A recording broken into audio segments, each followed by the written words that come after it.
Alrighty guys, so this might be the score of the spring so far. It's too early to tell because we might find more stuff, but I'd say this spring, this is definitely the best score we've had in a really long time. Anything to add, buddy? Oh, greasies. Oh yeah. So I know it's getting warmer in the spring and summertime's coming, but we're still buying snowmobiles, guys. And we have a treat to show you what we picked up. These are not your ordinary snowmobiles though. They weren't just sitting in Grandpa's shed like covered up. These were straight out of the swamp and in a field. Just disgusting. But I'm gonna quick swap the camera over so you guys can see our trailer and truck load here, and we'll attempt to get them maybe unloaded a bit and evaluated. But they're rough.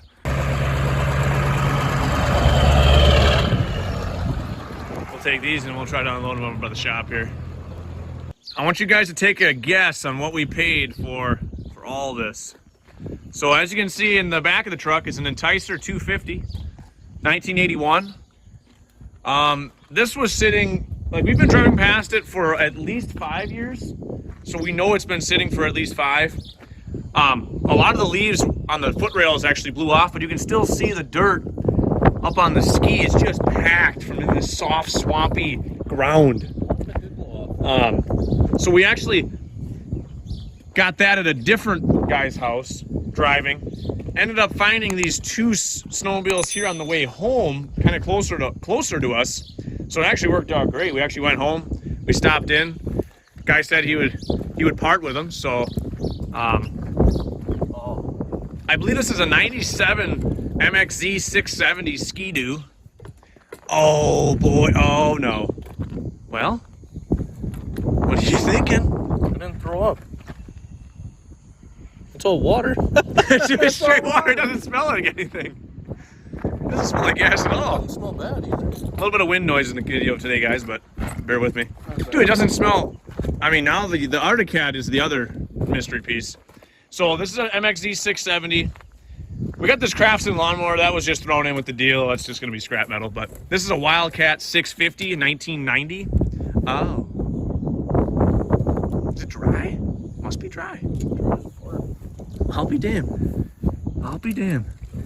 But this is the sled that we were very enticed about because of what's under the hood. So, as you can see, twin pipes with stingers. I don't know what the badging is on them though. I can't quite tell what it says. Let's take a steel brush to it, guys, probably. I can't quite tell. But yeah, here's what we got. I mean, just absolutely disgusting. But I want you guys to comment down below what you think we paid for the whole lot. We'll see who's closest. But here's the Enticer. Somebody put like I swear to God, it's a snakeskin seat cover on it. Alligator, dude. Or an alligator, crocodile, amphibious. And you guys know how hard tracks are to get for these 250 and 300 sleds. You come by where the intake boots are still meant. On that one? Still meant. No way, guys. He was just saying the intakes aren't split open on. These cats are always junk. Unreal. The Ski-Doo is just a stock 670 single pipe. But the throttle was free. Engine, not so much, but clutch cover and belt. No. Let's make sure there's no bees nests in there. Fuel lines are still pliable. Fucking perfect. I mean, just gummy. That's good. Yeah. I don't know, I was gonna squeeze the master, but I didn't. Oh! Oh, no. No. No, that's bad. It's a little tight. Yeah. Both have studded tracks. The Ski-Doo, I mean, those inner cookies, the rubber is not with us anymore, but yeah, what a score, guys. So we'll see how bad they really are. Like I said, all the engines are locked. Look at the ants, dude! Oh! Oh my God. So many ants. This is how you know it's been a while. When there's moss and plants growing on it. I don't know if you guys saw a good glimpse of the dirt on that right foot rail here. I mean, that, you can't make that up, guys. Like, that's straight from the field. What do you think of the side skirt on the seat, though, for not chafing your leg? Yeah, this thing was raced for sure. And look at the mint snow flap, dude. Mint. Even the kitty cats is okay. Yeah. Oh, I completely yanked it up. And I mean, the Craftsman is so ready to go. Like, I'd mow with it tomorrow, probably. Wait. What's missing? Oh, okay, that's what's missing. It looked goofy, yeah. The tunnel's got some damage on the Wildcat for sure, but 3,000 miles, no big deal. No shot. No shot, dude. He said that, dude, he just pulled the choke and it didn't even snap. We'll get that freed up. Brakes? Unbelievable. Guys, I don't know. He said the guy and the previous owner did state, good luck with them, guys. They've been sitting. What happened? Oh, I ain't worried about that, dude. I can bypass all that stuff. What did the owner say to us, Mark? He said, good luck. They've been sitting a long time, is what he said to us. And I'm like, you just wait till tomorrow when they're running. Oh, that's funny. The stickers on them, what, said like 2011 and 20? This one's 09, that one's 11. Oh, so maybe he wasn't lying. Maybe it's been 10, 15 years, but the steering, guys, you can see it is moving. Like, any Skidoo F chassis guys know that if these sit, those steering spindles are solid rust. So, yeah, we're just super excited about this haul. I mean, this doesn't happen all the time. You can just, on your way home from a parts run to the O'Reilly's, you just snag 3 sleds up and a lawnmower. And a mower that is going to be junk. But hey, I always wanted a tapered crank 81 250 Enticer, so. And it's ready to get beat on, too. It's already been molested. Somebody put a brand new tether on it, you know. It's got a Kyle the Duke decal, so that's always good. Other than that, we might tango with it and see how bad they really are. Guys, before I started the camera, we just opened the hood, and I think the only thing that stuck, Mark, is the mice nest. Yeah, that's what's binding up. And I'll take that blower housing off. No compression though. Oh, no. Yeah, I'd say close to 0. It's got a little pucka. Alright guys, I'll set you up here. The Enticer 250 is first on the agenda to see if it's got any sparky in the sparky bolt. Is it hand loose? No. Let's see what it looks like. Oh, dude, she was burning good. She's burning real good. We'll just see if it's got any sparkage in its sparky bolt. Oh.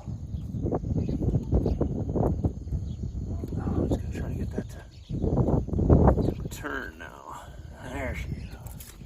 I'll have to get the air gun out here.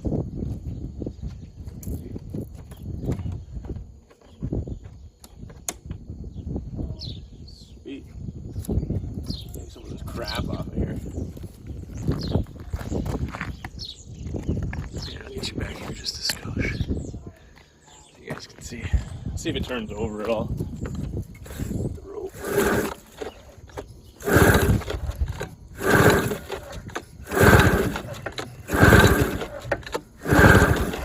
Zero sparkage. What we'll have to do is we'll have to go down in there. See if any of these kill switches are the problem. Take the doghouse off.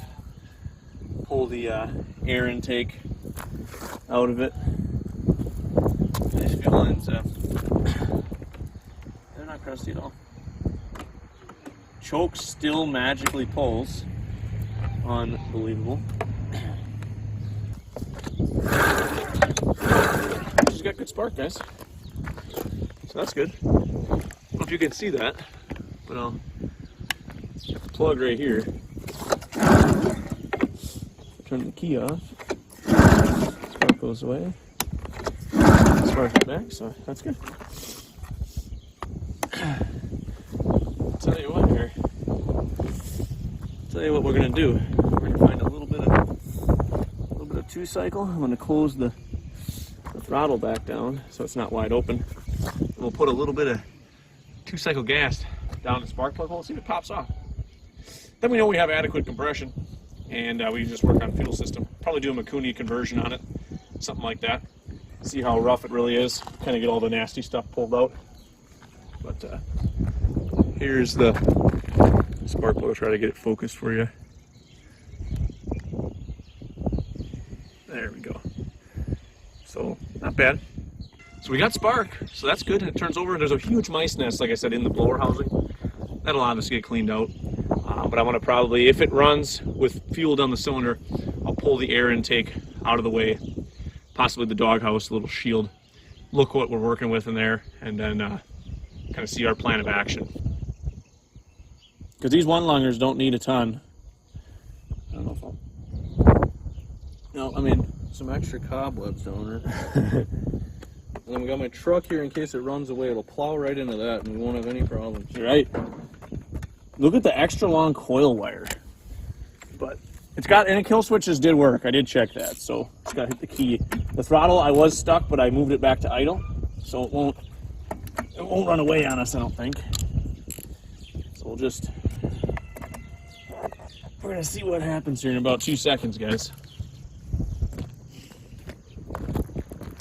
All right, time to get dangerous. Ready, buddy?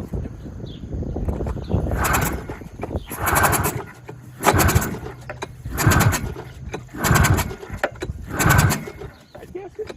Yeah, wolfing. I think it popped the head gasket. Yeah. The head gasket's all noisy over there. I wonder if that's why it died, dude. It blew the head gasket up. Yeah, you can hear it. It's not an exhaust leak, I don't think. Popped the shroud off once. I think it's got a popped head gasket. It almost, like, dude, the first rip, it like... We have gaskets here too. Do we? Oh yeah, cut your own. Oh no. Yeah. I agree. Woofing. So what I can hear is combustion escaping from most likely the head gasket, and it might have overheated and then blew the head gasket because they had mice in it and they just sent it down the river like goofs. So we'll pull the fan shroud off, inspect, put soapy water around the head gasket here, see if it's spitting it out for sure. And then we might have to get a head gasket for it before it'll run. That is a lot of mice nest in there. And I can see a gap through the cylinder head to cylinder. Like it is blown wide open. So it needs a head gasket for sure. And then she should run. But that's where we're at. Probably get all that mice nest out of there and then get the cylinder head off. Maybe order a gasket set or something for it. Probably be ideal. So at least it's got spark, and I'm sure the potential to run is high. Pipe looks good. Could be a good little beater sled. So I'm gonna try to move on to one of the other sleds over here. Maybe we'll come back to this Enticer later, but at least we have it diagnosed to that point. The plug, like I said, didn't look like it leaned out too bad. We'll get some of this mice nest out of here. I'm assuming that's what caused the overheating in the first place. So we'll see if this thing will become free. Pull the clutch card. It's got a nice Dango spare belt. Oh yeah. Ooh, she's locked up tight.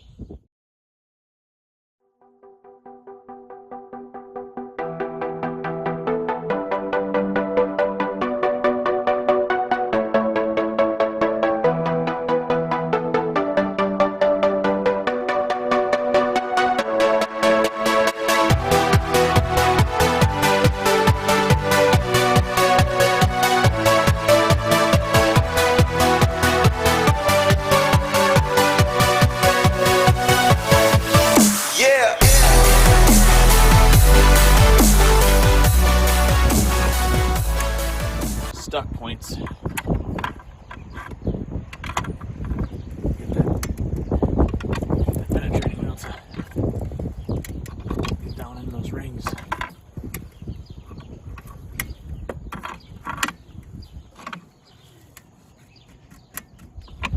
tight spots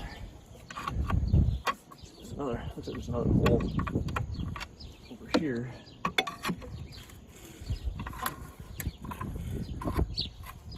We'll just kind of keep right at it. We can get a whole revolution. Pretty much there.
Coolant in the hoses. I was squeezing the hose there. Coolant went in the bottle, so that's good. Hopefully the heat exchangers aren't junk. Let that thing soak a bit yet. We'll see if we got any spark after I can get it to rotate a little bit smoother. Pour a little bit of more shiny fluid down the old cylinders there. She's just a little ring stickage, most likely. That's all.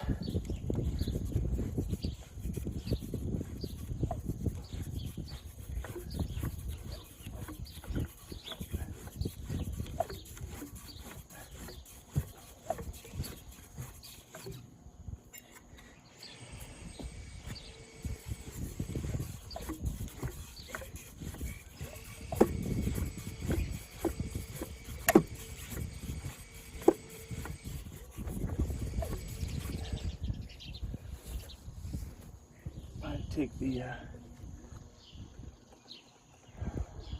doghouse off here quick, most likely, to in the airbox to reach the kill switches so I can bypass those, and then we can always check for spark after that.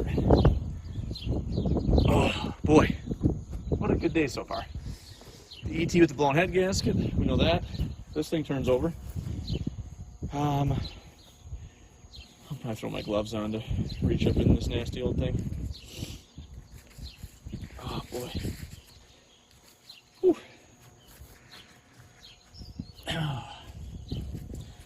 Did the strap for the airbox is routed off.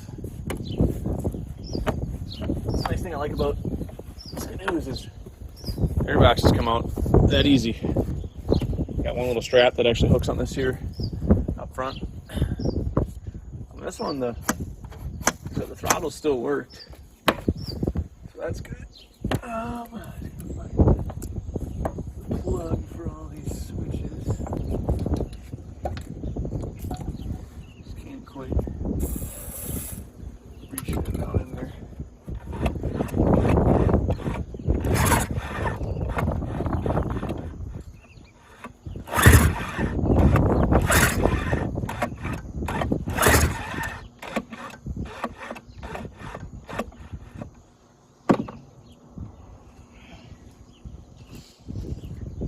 I don't think I have the kill switches bypassed.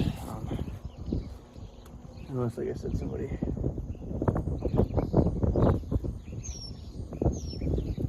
cut the wire most likely, but I'll see if I can see anything on that one.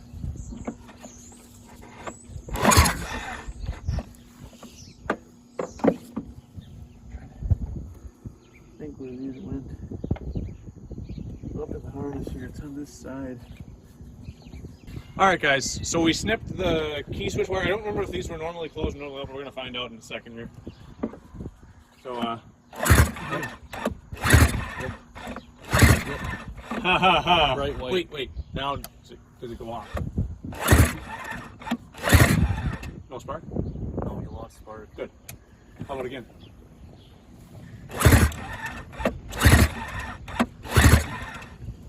One more time?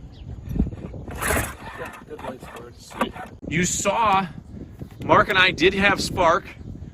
We just deleted the key switch, just snipped the wire. It's a normally open, so you close the switch to shut the engine off. So I just cut the wire. Plugs with it. Get those spun in there real fast.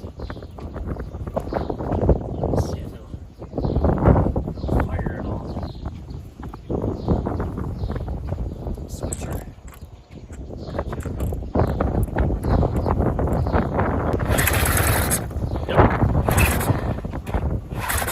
You guys heard her, she fired.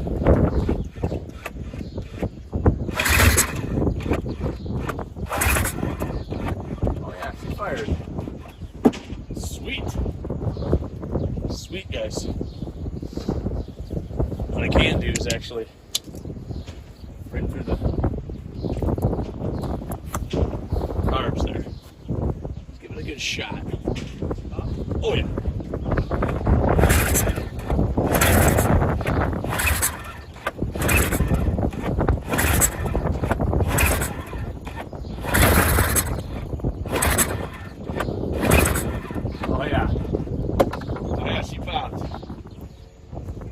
She fired there, boys. She fired. There is potential.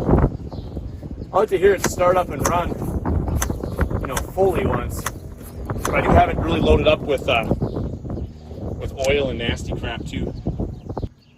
Oh, it's straight water in the carbs. Oh, I bet it sucked it in there too.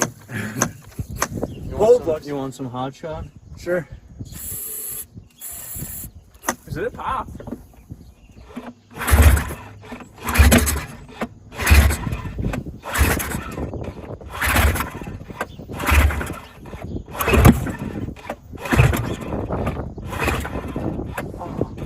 The stuff coming out of there. Oh, it's so bad. It did run, guys. You guys heard it run. It fired for a second. But she's loaded up with water and oil. This will need its fuel system clean. And you can see the smoke coming out of the intake. So there's fire. It's got good compression too. Right. Let's move on to the 650 Wildcat, guys. Do this all in one video. And we've already off camera, just took a pry bar, just budged the clutch just a skosh, so the engine is freed up now. So whatever was sticking it isn't that much. Found out these are Decker pipes. It says DRE on the pipe here. Decker Racing Enterprises. So we'll get the plugs out of this one, soak it, and then see if this one will fire. And obviously have spark, but this one has no key. That's a normally closed one. And no switch too, so I have to jump all these switches up here. Oh, boy. Oh. Pieces? Oh, I know about crispy. What are the odds what's in the chain case on this Ski-Doo? Oh, dude, it's not really mud. There's fluid in it. Sweet. Oh, the water inside that Ski-Doo. God darn it. Nasty. Anyways, I'll go find my spark plug wrench. That's what I feel like. VR10s that are hand tight, so that's ideal. Nice. The chokes weren't even stuck on this one. The throttles are stuck, but the choke is not. Let's see how she was jetted. Hopefully not anything white.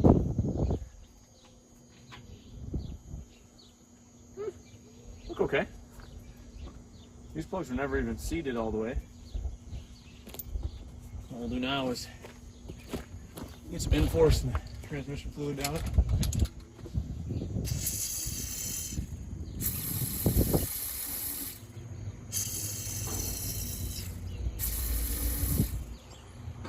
A little bit of ETF there. Oh, yeah. It'd help if I got it in the cylinder. But at least I got it around the cylinder. There. I'll get her to spin over.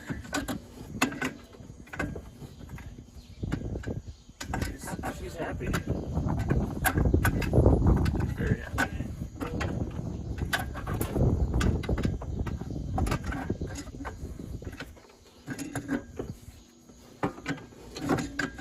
Pretty much made a full turn with it, so that's good. I got the Comet 108C on here for clutch.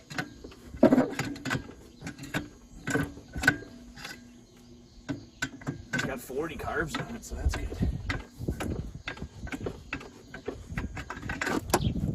Oh. Oh yeah. That didn't happen. The belt is so tight it can't turn. I'll have to have Mark help me get that belt off quick. Mark's doing some belt removal the not so proper way because it's seized. Oh, is he ever getting rowdy with that belt? He's almost out, dude. He's got her coming, boys. He got her. And nothing really broke. No, it didn't break anything. Except for the belt scale one. Oh. Well, we'll just put that up. This belt is his job. That's to me shows it.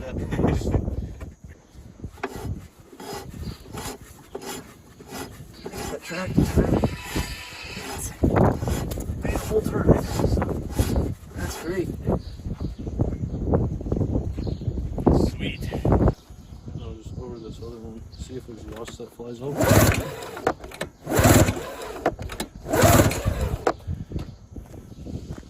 Not too bad.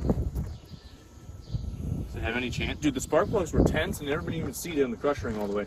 But they were burning good. But nobody ever tightened them, they were hand tight. Yeah, it's got good. Or soak for a little bit, pull some more. Oh, we should see that spark. Oh. You bypass it? Not yet. Just gonna see Luck of the Irish just to see. Just give it a yank one. So these, according to this, we get to close them. I was pretty much dead set on its junk, and then Mark came over and just started wailing on that rope, and it seems to be turning over a little bit better. I'm gonna try to get this plug apart here. That's the chassis to engine connector, and these suckers are always so tight.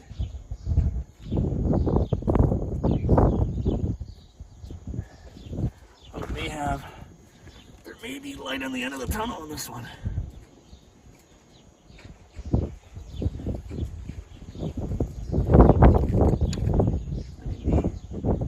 The tightest of connections here. That one goes to the stator, correct? Yep. So we just gotta jump the black and the brown. Yep. And that should give us spark, guys, if we jump black and brown. No guarantees, but from my experience. And from being out on the trail and all. Right. We're gonna find out here.